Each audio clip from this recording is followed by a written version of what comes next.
नमस्कार, news India देख रहे हैं पर आपके साथ मैं हूं सुरभि तिवारी।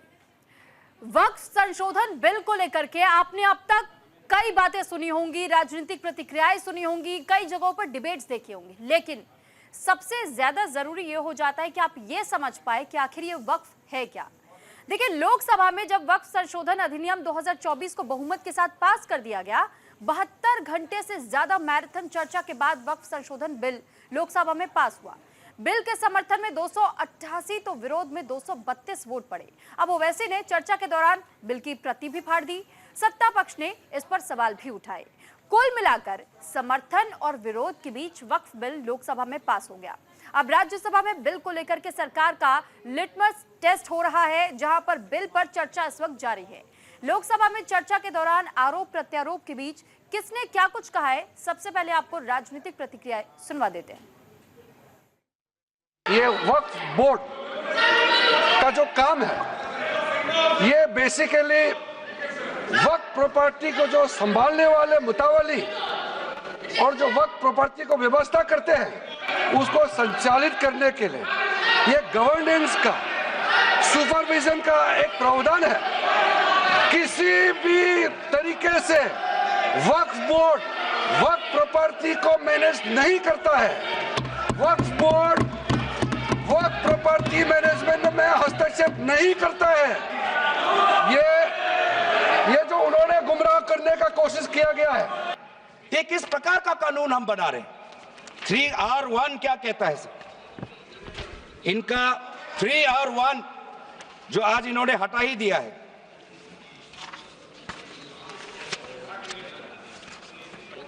3R1 कहता है a waqf by user, but such waqf shall not cease to be a waqf by reason only of the user having ceased, irrespective of the period of such cession.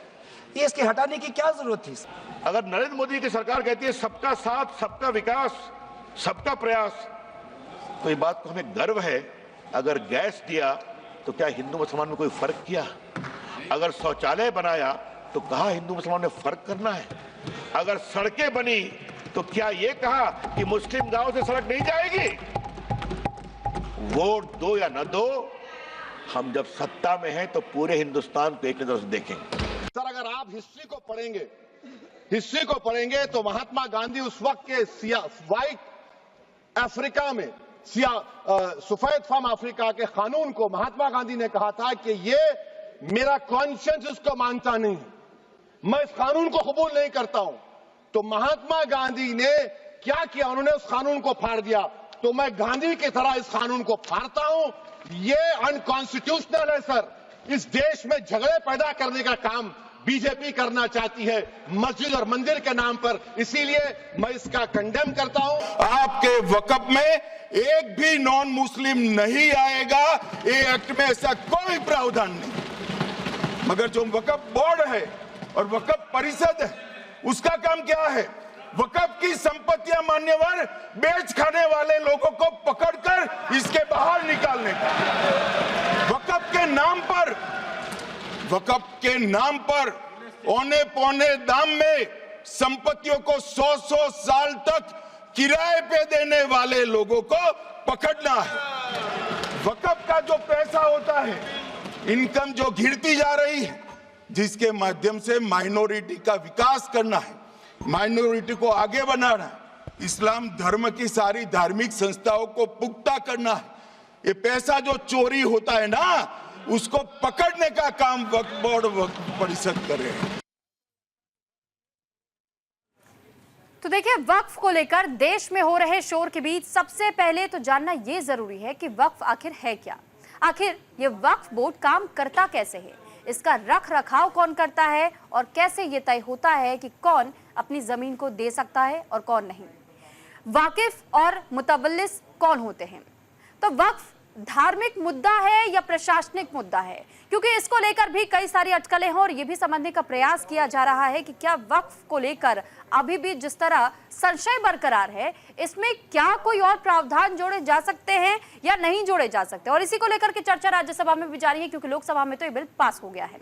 अब देखिए, वक्फ शब्द का मतलब अरबी भाषा के वकूफा शब्द से बना हुआ है, जिसका प्रचलित मतलब यह है कि खुदा के लिए दान देना, यानी अल्लाह के नाम। ऐसी संपत्ति जो जन कल्याण के लिए समर्पित की गई हो, जो निजी संपत्ति के दान से बना है। इसमें परंपरा है कि मुस्लिम धर्म को मानने वाले लोग अपनी निजी साइकिल से लेकर इमारत तक, जमीन से लेकर अपना धन, किसी भी चीज को वक्फ करार दे सकते हैं। जब वो ऐसा करते हैं तो इस प्रक्रिया को वाकिफ कहा जाता है, यानी इस प्रक्रिया में जो शामिल व्यक्ति है, जिसने अपनी किसी भी चीज को, अपनी किसी भी प्रॉपर्टी को अगर उसने दान दिया है तो वो वाकिफ कहलाएगा। लेकिन इसमें एक शर्त है कि वाकिफ को यह तय करने का यह अधिकार होता है कि आखिर जो दान दी गई संपत्ति है, जो उसके द्वारा दान दी गई संपत्ति है, उसका इस्तेमाल कैसे किया जाना है। अब अगर हम आपको ग्राफिक्स के जरिए एक एक करके समझाने का प्रयास करें कि वक्फ बोर्ड का इतिहास अब तक का क्या कुछ रहा है, तो आपको इस पर भी नजर डालने की जरूरत होगी। मैं पीसीआर से रिक्वेस्ट करूंगी कि प्लीज आप ग्राफिक्स हमारे सामने रखें। देखिए, इतिहास ये कहता है कि आजादी के बाद से देश में वक्फ की संपत्तियों के लिए परिसर बनाने की मांग की गई। 1954 में संसद में वक्फ एक्ट पास हुआ, जिसके बाद से वक्फ बोर्ड का गठन किया गया और वक्फ एक ट्रस्ट था जिसके अंदर सारी वक्फ की संपत्तियां आ गई। 1995 में कानून में संशोधन करके राज्य स्तर पर वक्फ बनाने का प्रावधान आया। दरअसल 1995 में नया वक्फ बोर्ड एक्ट आया, जिसके बाद से इसमें बदलाव हुए। और आपकी जानकारी के लिए बता दें कि 1995 में बदलाव तब हुआ था जब आपको याद होगा कि 1991 में बाबरी विध्वंस का मामला सामने आया था। उस दौरान जब यूएपीए की सरकार यानी कि नरसिम्हा राव की सरकार थी, तो ऐसे में उनकी ओर से एक फैसला लिया गया और यह कहा गया कि इसमें कुछ शक्तियों को बढ़ाया जाएगा, यानी सेक्शन 40 को जोड़ा जाएगा। और लगभग 40 साल के अंतराल के बाद से 2013 में दोबारा में इसमें बदलाव किए गए, यानी 2013 में संसद में वक्फ एक्ट में एक और संशोधन किया गया है। अब आप इस बात से ये समझिए कि साल जहां 1991 में हमने अभी जिक्र किया, अयोध्या में बाबरी मस्जिद को जिस वक्त गिराया गया था, विध्वंस हुआ था, उस समय ये कहा जा रहा था कि मुस्लिम लोग सरकार से नाराज चल रहे थे। अब मुस्लिमों की नाराजगी को दूर करने के लिए 1995 के दौरान नरसिम्हा राव की अगुवाई वाली सरकार ने मुस्लिमों को सिर्फ खुश करने के लिए, यानी उनके वोट बैंक को साधने के लिए वक्फ बिल में संशोधन कर दिया। अब इसके तहत हुआ क्या कि वक्फ को जमीन अधिग्रहण करने की असीमित अधिकार मिल चुके, यानी वक्फ संशोधन 1955 के सेक्शन 3R के मुताबिक ये कहा गया कि वक्फ किसी संपत्ति पर अपना अधिकार जताता है तो फिर उस संपत्ति पर वक्फ का मालिकाना हक हो जाएगा। अगर किसी को वक्फ के फैसले से आपत्ति है तो वो वक्फ के सामने गुहार लगा सकता है, यानी कि ट्रिब्यूनल में। वक्फ ट्रिब्यूनल तैयार किए गए। ऐसे कई राज्य हैं जहां पर 32 वक्फ के बोर्ड है और उन 32 वक्फ के बोर्ड में एक ट्रिब्यूनल काम करता है जो इन तमाम केसेस को देखता है, लेकिन आखिरी फैसला वक्फ ट्रिब्यूनल का ही माना जाएगा, यानी ट्रिब्यूनल के फैसले को अदालत में चुनौती नहीं दी जा सकती। इसमें कोई ऐसा लॉ सूट आप फाइल नहीं कर सकते हैं। पहले के प्रावधानों में जो जिक्र था 2024 के पहले काम की बात कर रहे हैं, यानी जो 2013 में ये संशोधन होकर के वक्फ बिल आया था, उस दौरान आप इसे सिविल कोर्ट में चुनौती नहीं दे सकते थे। ट्रिब्यूनल का मामला और फैसला आखिरी फैसला होगा। अब इसके बाद 2013 में एक बड़ा बदलाव सामने आया जब देश में जियोग्राफिक इंफॉर्मेशन सिस्टम आया, जिसके तहत संपत्तियों के सैटेलाइट मैपिंग की व्यवस्था की गई ताकि संपत्तियों का सटीक रिकॉर्ड रखा जा सके।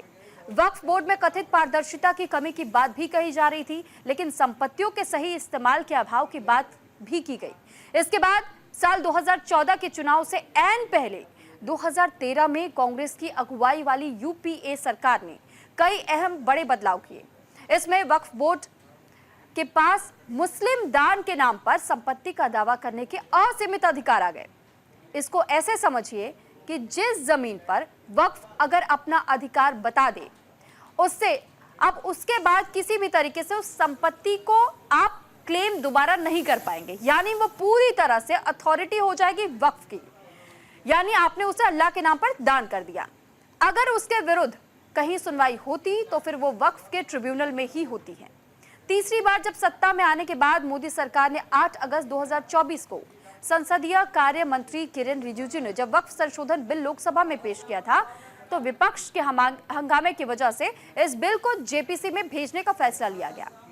दरअसल इस दौरान भी ये फैसला सिर्फ इस वजह से लिया गया था क्योंकि ये विपक्षी दलों की मांग थी कि इस पर जेपीसी का गठन होना चाहिए, कमेटी तय की जानी चाहिए, उसमें सत्ता पक्ष से भी लोग शामिल हो, विपक्ष के भी लोग शामिल हो और साथ ही साथ ये भी बताया जाए कि आखिर ये वाकई क्या डिस्प्यूट का मामला होता है। और तमाम प्रक्रियाओं से गुजरने के बाद ये तय किया गया कि जेपीसी का गठन होगा और इसी वजह से एक लंबा अंतराल भी इस बीच में आया। अब ये समझिए कि जगदंबिका पाल की अध्यक्षता में 31 सांसदों की कमेटी बनाई गई। 11 साल में यह पहला मौका था जब मोदी सरकार ने किसी भी बिल को लेकर इतनी विस्तृत चर्चा की, जिसके लिए जेपीसी के पास भेजा गया था। वक्फ पर बनी जेपीसी ने कुल 34 बैठकें की, कई राज्यों का दौरा भी किया गया, इस्लामिक विद्वान और कानून के जानकार लोगों से चर्चा भी की गई। 30 जनवरी 2025 को कमेटी ने अपनी रिपोर्ट लोकसभा अध्यक्ष के सामने सौंप दी। ये रिपोर्ट कुल मिलाकर 665 पन्नों की बताई गई, जिस सरकार की ओर से सुझाव दिए गए, 14 बदलाव किए गए। वहीं विपक्ष ने कई ऐसे सुझाव दिए और इसको लेकर के ये कहा जाता है, विपक्षी दलों का आरोप है कि हमारे सुझाव को सुना नहीं गया, उन्हें खारिज कर दिया गया, लेकिन जो सरकार के सुझाव थे उनको इस संशोधन में शामिल किया गया। अब एक बार फिर अगर कुछ और भी तमाम जानकारियों के साथ में आप ग्राफिक्स के तहत इस बात को समझेंगे तो आपको समझ में आएगा कि अब तक आखिर वक्फ संशोधन बिल की जरूरत ही क्यों पड़ी, अब तक क्या कुछ इसका इतिहास रहा था। तो ग्राफिक्स के जरिए एक बार फिर से हम आपको समझा देते हैं। पीसीआर ग्राफिक्स जरूर लाइएगा। तो देखिए, भारत में जिस तरह हमने देखा कि कैसे वक्फ को लेकर के पहले भी कई बड़े दावे किए गए थे, यानी कि ये कहा गया था कि वक्फ एक ऐसी प्रॉपर्टी तैयार कर रहा है जिसमें हमने ये देखा है कि ऐसे कई जगह जिनको एनक्रोच किया गया। अब कुछ डेटा इस वक्त मेरे हाथ में है, अगर इस डेटा के तहत मैं आपको जानकारी दूं, जो इस वक्त भारत में जो संपत्तियां बताई जाती हैं, वक्फ के पास कितनी संपत्तियां, आप इससे अंदाजा लगा सकते हैं। बताइए जाता, देखिए, दरगाह, मजार और मकबरा 33,056 कुल ऐसी संपत्तियां हैं जो कि वक्फ के अधीन है और जो वक्फ की ओर से क्लेम किया गया है। इसमें आपको हम ये भी जानकारी दे दें कि कब्रिस्तान की संख्या बताई गई जो वक्फ की प्रॉपर्टी में काउंट होती है 1,49,951, दुकान 1,06,801, घर की संख्या 79,212, ईदगाह 9,999 और इमाम बाड़ा, चौकी और करबला 6,777, मदरसा 13,719, मस्जिद 1,17,413, तालाब 3,861, स्कूल 2,042 और खेती की जमीनें कुल 1,40,108। तो ये वो डेटा है जो कि संपत्तियों को लेकर के जारी किया गया, ब्यौरा दिया गया। अब कुछ ग्राफिक्स के जरिए हम आपको ये भी बता देते हैं कि भारत में जो 12वीं सदी के आखिर में कई मुस्लिम बादशाहों ने जब शासन किया, मुगल के बाद जो अंग्रेजी शासन के दौरान भी एक बड़े हिस्से पर राजा और राजवाड़ाओं और नवाबों का कब्जा रहा। इस दौरान बड़ी संख्या में धार्मिक कार्यों के लिए दान दिए गए। ये दान राजाओं की ओर से भी दिए गए, बादशाहों की ओर से भी दिए गए और अवामों की ओर से भी दिए गए। हिंदुओं के द्वारा दी गई जमीन मठों और मंदिरों के पास गई, तो वहीं मुसलमानों की ओर से दान दी गई संपत्तियों का प्रबंधन वक्फ के पास गया। अब भारत के आजादी के समय से ही देश में वक्फ बोर्ड है। अब ऐसे में सवाल ये उठता है कि आखिर इतने सालों बाद वक्फ बिल में संशोधन की जरूरत ही क्यों पड़ी।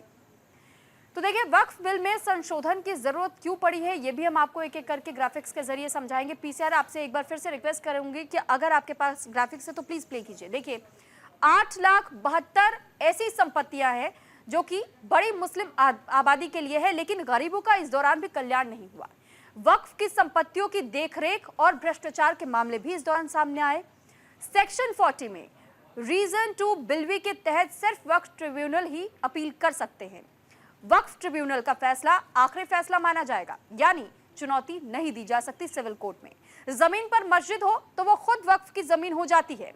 बोर्ड में पसमानदा मुसलमान और महिलाओं का प्रतिनिधित्व अब तक नहीं रहा था 2013 के अमेंडमेंट बिल में, लेकिन 2024 का जो ये अमेंडमेंट बिल आया है, इसमें महिलाओं का प्रतिनिधित्व भी बढ़ा दिया गया। यानी पहले भी महिलाओं को रखना था लेकिन नहीं रखा गया, अब ये कंपलसरी कर दिया गया, यानी आपको रखना ही पड़ेगा।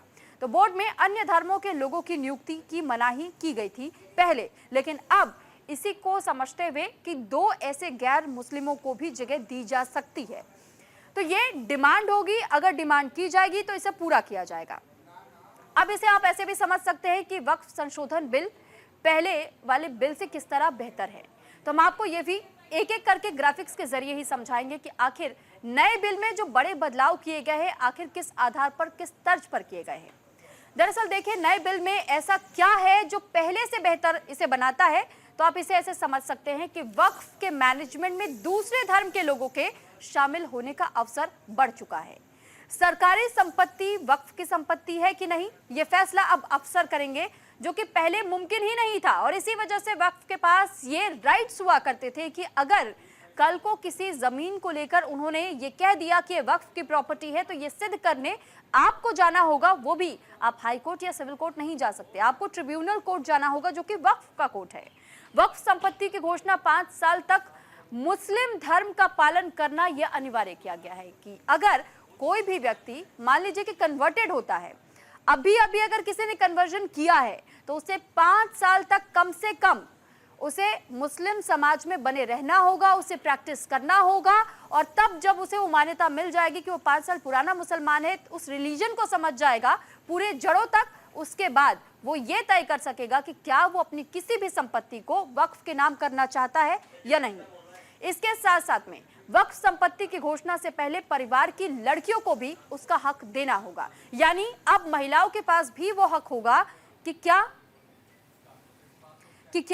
महिलाओं को यह सम्मान मिलेगा, वो अपनी संपत्ति दान करना चाहती है नहीं। इस बीच हम आपको सीधे राज्यसभा लिए चलते हैं, जहां पर जेपी नड्डा इस वक्त कुछ कह रहे सुनाते हैं। 2 बार कहा तो मैंने सोचा 3 बार कह दी। जी तो बिल्कुल ठीक कहा आपने।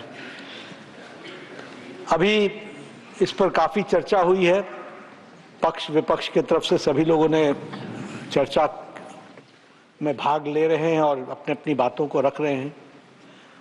कुछ बातें इस प्रकार से ध्वनि उसकी आती है जैसे कि सरकार, भारत सरकार आदरणीय मोदी जी के नेतृत्व में इस वक्फ बिल, इस उम्मीद को जो लेकर के आई है, वो कहीं बुलडोज कर रही है, ये ध्वनि देने की कोशिश हो रही है। मैं इसको सबसे पहले एक जिम्मेवार राजनीतिक दल के राष्ट्रीय अध्यक्ष के रूप में इस ध्वनि को समाप्त करके, इस नैरेटिव को जो बनाया जा रहा है उसका पुरजोर विरोध करता हूं और आपके माध्यम से, इस सदन के माध्यम से देश की जनता को यह बताना चाहता हूं कि प्रधानमंत्री मोदी जी के नेतृत्व में चलने वाली सरकार पूरी तरीके से डेमोक्रेटिक नॉर्म्स को फॉलो करके आगे बढ़ रही है। अब मैं प्रोसेसेस की बात करूं, नासिर जी ने उसके बारे में चर्चा की है, मैं भी उस पर चर्चा करूंगा। लेकिन जॉइंट पार्लियामेंट्री कमेटी, आपने कहा, हमने जॉइंट पार्लियामेंट्री कमेटी बनाई 2013 में। इसी वक्फ बिल की बात को जब जॉइंट पार्लियामेंट्री कमेटी बनी थी तो उसमें सिर्फ 13 सदस्य थे और नरेंद्र मोदी जी की सरकार में जो जॉइंट पार्लियामेंट्री कमेटी बनी उसमें 31 सदस्य थे, 31, जस्ट 1 3 and 3 1। आप समझ सकते हैं कि डेमोक्रेटिक नॉर्म्स को फॉलो करने के और क्या पैमाने हो सकते हैं, क्या मापदंड हो सकता है। सिर्फ यही कि आपकी बात मान ले तभी हम डेमोक्रेटिक हैं। वाद विवाद तर्क पर होगा या कुतर्क पर होगा या जबरदस्ती होगा, हमें इस बात को समझने की आवश्यकता है। मैं यहां यह भी कहना चाहूंगा कि जॉइंट पार्लियामेंट्री कमेटी की 36 मीटिंग्स हुई। मैं जगदम्बिका पाल जी से बातचीत कर रहा था तो more than 200 hours have been spent on the joint parliamentary committee activities directly and indirectly. अब ये 200 hours what processes were adopted? अभी हमारे नासिर साहब कह रहे थे कि क्लॉज बाय क्लॉज वोटिंग नहीं हुई या डिस्कशन नहीं हुआ। मैं ये कहता हूं डिस्कशन क्या होता है, आपने अपनी बात कही, मैंने अपनी बात कही, यही डिस्कशन होता है।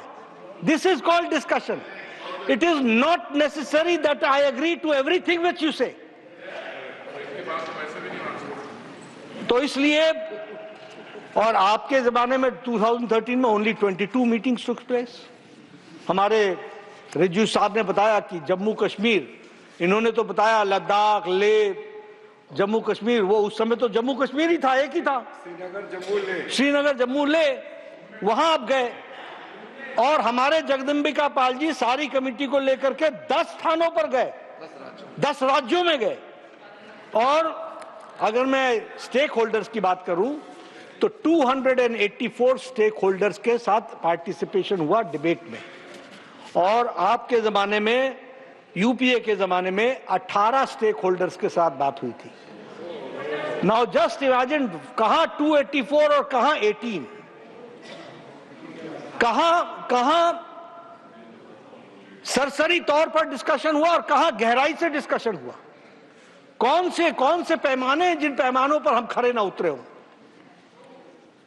हम यह भी बताना चाहते हैं कि 25 स्टेट्स के वर्क बोर्ड के साथ बातचीत हुई, 15 स्टेट गवर्नमेंट्स के साथ बातचीत हुई, 5 माइनॉरिटी कमीशंस के साथ बातचीत हुई और सैकड़ों एमएलए, एमपीज और मिनिस्टर्स के साथ बातचीत हुई। अब इससे ज्यादा एग्जॉस्टिव डिस्कशन क्या हो सकता था। और यूपीए के जमाने में जब 2013 का बिल आया तो सिर्फ 13 स्टेट्स में बातचीत हुई थी। और उसी तरीके से जैसा मैंने कहा कि और बिल को हम लोकसभा में लेकर के चले आए थे। मुझे एक बात और भी ध्यान में आ रही है जो मैं कहना चाहूंगा। हमारे यहां कहा जाता है, यहां कपिल सिब्बल साहब दिखे थे मुझे, कोर्ट में चर्चा होती है कि when you have got arguments you are contented and you speak accordingly. आप तो जानते ही हैं। और when you are lacking arguments you raise your voice to put and you try to sensationalize. मैंने देखा कि डिबेट को बहुत डिविएट करने की, डिरेल करने की। माननीय नड्डा जी, वो ये बात है, if you are a lawyer you are strong in law, hammer law. If you are strong on facts, hammer facts. If you are strong on neither, hammer the table. Sir, thank you very much. Very good advice. But I'll not hammer the table. I will use my. तो ये Daryl हुआ और Daryl के साथ साथ deviate भी हुआ। कल मुझे लोकसभा में भी देखने का मौका मिला। अब इस बिल में कहीं राम मंदिर आ रहा है, इस बिल में कहीं कुंभ मेला दिख रहा है, इस बिल में बिहार का इलेक्शन दिख रहा है, इसमें एयर इंडिया बिक गया, केरला का सिनेमा दिख रहा है। ये चीजें, ये डिविएट, डिरेल, सेंसेशनलाइज। मैंने सुरेश गोपी जी को भी कहा बैठ जाओ बैठ जाओ बैठ जाओ। John Brittas was very smart. Sir, what he did, he spoke his whole speech in English, but when he wanted to speak something which was unwanted, he chose Malayalam,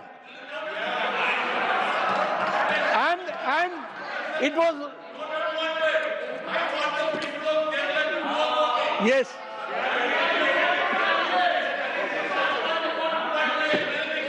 John Britas, yes, no, legally you are sound, John Britas, nothing, legally you are sound, but I said it's a smart move. Yes, smart move. You wanted something to be told to this house, and you wanted something to be told to the Kerala people. So for that smartness. It's a compliment. It's a compliment.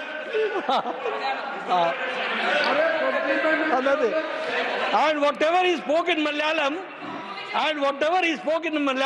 had nothing to do with the bill. Had nothing to do with the bill. So anyway, मैं इसलिए चर्चा कर रहा हूं कि deviate होना, Daryl होना, deviate करना, ये सब चीजें चलती रहती हैं. दूसरी बात मैं कहना चाहता हूं कि हम यहां डिस्कशन का हमारा ऑब्जेक्टिव क्या है. क्या ऑब्जेक्टिव पार्टी का इंटरेस्ट है या ऑब्जेक्टिव नेशन का इंटरेस्ट है? हमको दोनों के बीच में तय करना है. मैं अपनी सरकार के बारे में मोदी जी के नेतृत्व में ये डंके की चोट पर कह सकता हूं कि यह बिल नेशन के इंटरेस्ट में है और उसके लिए हम लेकर के आए।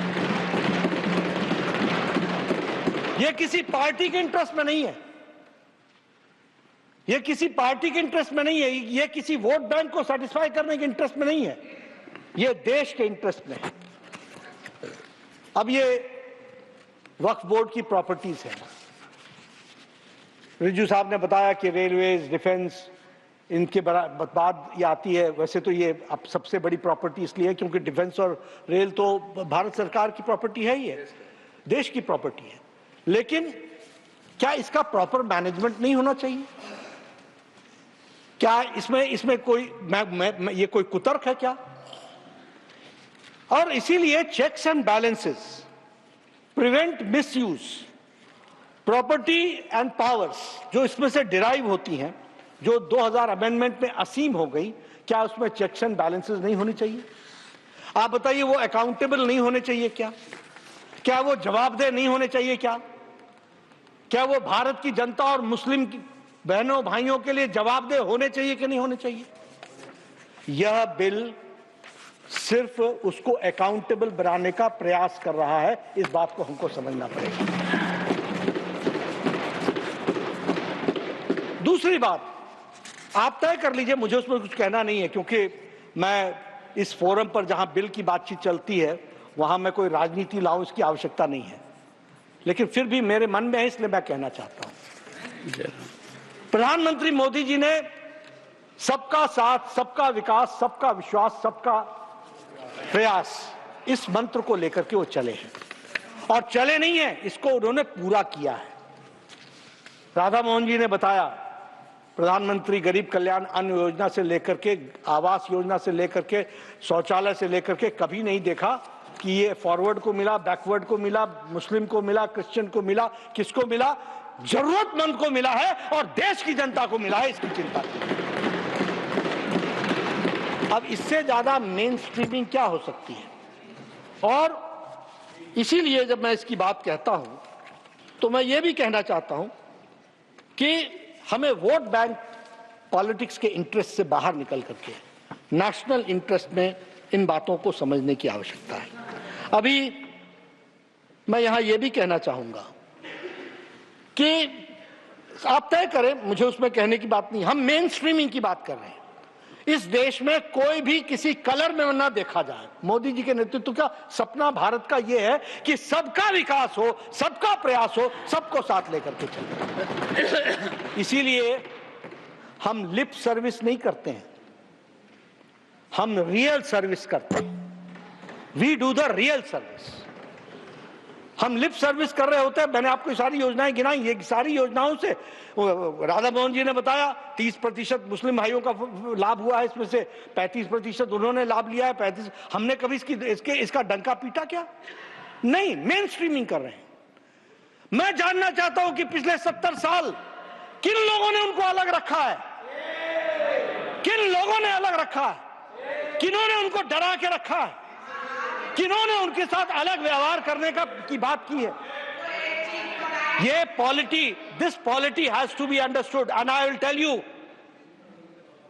50 years later, 100 years later, we will not be there.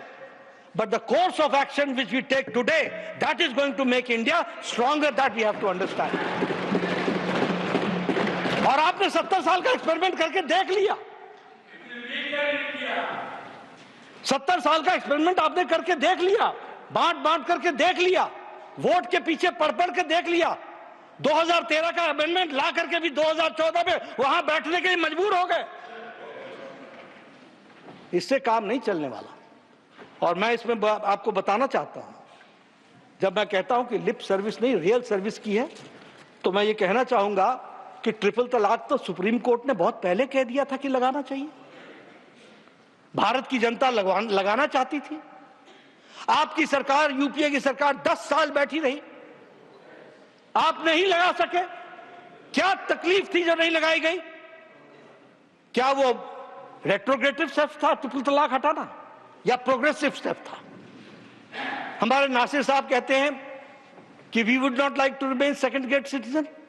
You made the Indian Muslim ladies second grade citizen, you made it.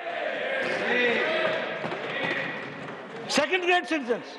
और मैं बताना चाहूंगा कि इजिप्ट में, सभापति जी, इजिप्ट में ट्रिपल तलाक, ये मुस्लिम देशों की बात कर रहा हूं, ट्रिपल तलाक मुस्लिम देश में, इजिप्ट में 1929 में समाप्त हो गया था।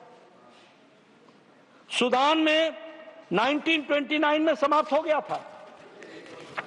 बांग्लादेश में 71 में बना, 72 में ट्रिपल तलाक समाप्त हो गया। इराक में 1959 में समाप्त हो गया। सीरिया में 1953 में समाप्त हो गया। मलेशिया में 1969 में समाप्त हो गया। ये सब मुस्लिम देशों का मैंने नाम लिया है। ये भारत देश था जहां हमारी मुस्लिम बहनों को मुख्य धारा में लाने से रोका जा रहा था, और लाने वाले, मेन स्ट्रीमिंग करने वाले नरेंद्र मोदी जी बने, जिन्होंने उनको करके दिया। इसलिए जब हम इसकी चर्चा करते हैं तो हमें ध्यान रखना चाहिए, रियल सर्विस या lip service. We believe in real service. आज करोड़ों बहनें, मुस्लिम बहनें आज आजाद हो गई, उनको लाइफ विद डिग्निटी जीने का मौका मिल रहा है। किसने किया यह काम? क्या यह ऐतिहासिक फैसला नहीं है? Is it not an historical decision? It is an historical decision, and none other, it is prime minister Modi which has done this, that we have to understand. उसी तरीके से मैं बात करना चाहूंगा आज के बारे में। आज हम, ऐसा लग रहा है जैसे पता नहीं हमने वक्फ बोर्ड पर हाथ डाल दिया, ये तो बहुत गड़बड़ बात हो गई है, और ये एक तरीके से हमारे को कब्जे में लेने की बात है, और हम कोई बड़े रेट्रोग्रेड चल रहे हैं। मैं बताना चाहता हूं, टर्की मुस्लिम देश है सभापति जी, वहां 1924 में जनरल डायरेक्टोरेट ऑफ फाउंडेशंस बन करके मैनेजमेंट ऑफ वक्फ का काम शुरू हो गया था। It is a Muslim country, Turkey, 1924। और वहां पर टर्की में all Waqf properties were brought under the control of the state for their better management and transparency. When did they do? 1924। 100 साल पहले they saw to it that the misuse of waqf properties was prevented through digital recording in late 80s, 90s, and income of waqf began to be used for the development of education and health. ये किसने किया? Turkey ने। हम यहां कर रहे हैं, आप तो यूपीए की सरकार को कर देना चाहिए था, क्यों नहीं किया? क्यों हमारा इंतजार कर रहे थे? मलेशिया मुस्लिम डोमिनेटेड स्टेट है। In Malaysia authority of waqf management, वहां क्या बोलते हैं? State Islamic religious council, state चलाता है। और Malaysia began using modern technologies, financial models to improve the waqf management. उन्होंने भी शुरू कर दिया। वहां उन्होंने नई बात शुरू कर दी, waqf shares.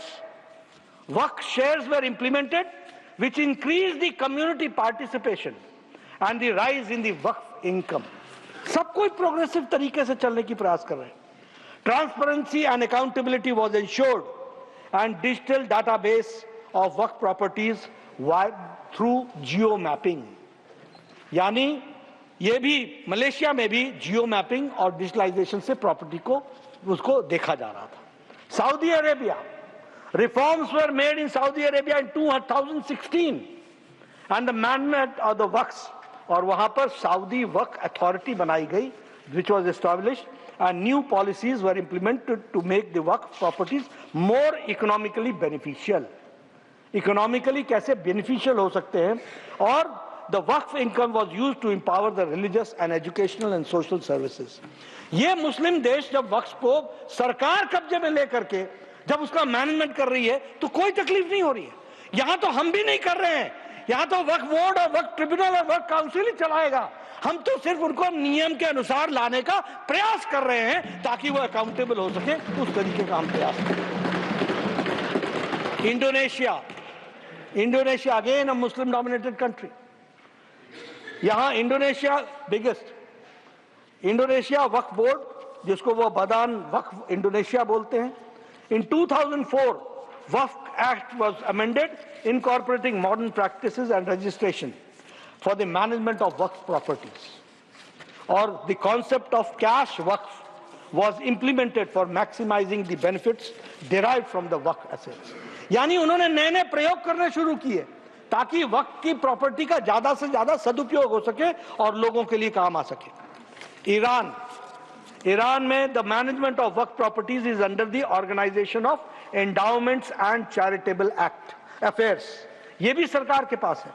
After 1979 Islamic Revolution, extensive reforms were made in the management of the Waqf properties. मैंने आपको इसलिए सारी बातें बताई और इन देशों का नाम लिया कि ये लोग जो मुस्लिम देश हैं, जब वो वक्फ की प्रॉपर्टीज को ट्रांसपेरेंट कर रहे हैं, जब वो वक्फ की प्रॉपर्टीज को डिजिटलाइज कर रहे हैं, जब वो वक्फ की प्रॉपर्टीज को अकाउंटेबल कर रहे हैं, तो भारत की धरती पर करने में दिक्कत क्या आ रही है। और इसीलिए मैं इस बात को आपके सामने रखना चाहता हूं कि इसके माध्यम से हम लोगों ने कोशिश की है कि हम ज्यादा से ज्यादा मुस्लिम समुदाय का वक्फ की प्रॉपर्टी का उपयोग हो सके, उनकी शिक्षा का, उनके स्वास्थ्य का, और उनकी प्रॉपर्टी सही हाथों में रहे, इसकी चिंता की गई है। मैं यहां आपको बताना चाहता हूं, 2013 की बात कही गई। हमारे नासिर साहब ने कहा कि 2013 में तो आप भी साथ थे। हाँ थे, साथ हम थे, लेकिन 2020-21 में हमें ध्यान में आया कि 1913 से लेकर 2013 तक वक्फ की प्रॉपर्टी भूमि 18 लाख हेक्टेयर थी और 2013 से 2025 में नई भूमि 21 लाख हेक्टेयर जुड़ गई, 21 लाख हेक्टेयर जुड़ गई। और इसका दुरुपयोग ना हो, हम नहीं कहते, हम we are not taking your land, ये 21 लाख भी तुम्हारी और 18 लाख भी आप ही का, लेकिन इसका दुरुपयोग ना हो, इसलिए हमने ये तय किया कि इसको बिल ला करके जो एक्ट में 2013 में जो चीजें मिली हुई थी उसमें कुछ न कुछ परिवर्तन करना आवश्यक होगा। It will be necessary and law is an evolution, the implementation itself is an evolution process through which it goes. तो इसलिए दुरुपयोग को रोकने का प्रयास उसमें से किया गया और उसको करने के लिए मैं आपके सामने बताना चाहता हूं। अब ये जो अमेंडेड एक्ट था, grants extraordinary, this act 2013, it grants extraordinary powers to the Waqf boards and appears to override the constitutional and the legal framework of India. ये article 14 of the Indian Constitution, equality before law, equal protection of law, इसको violet करता है 2013। और जो रिज्जू साहब bill लेकर के आए हैं वह उसको प्रोटेक्शन देता है, ये इसकी खूबी है, इसको हमको समझ लेना चाहिए। It violates Article 300A, legal protection from arbitrary seizure। ये आर्बिट्री जो सीजर होता है, ये इसको प्रोटेक्शन मिलती है 300A में, वो उसको प्रोटेक्ट करने से रोकता है। कैसे रोकता है?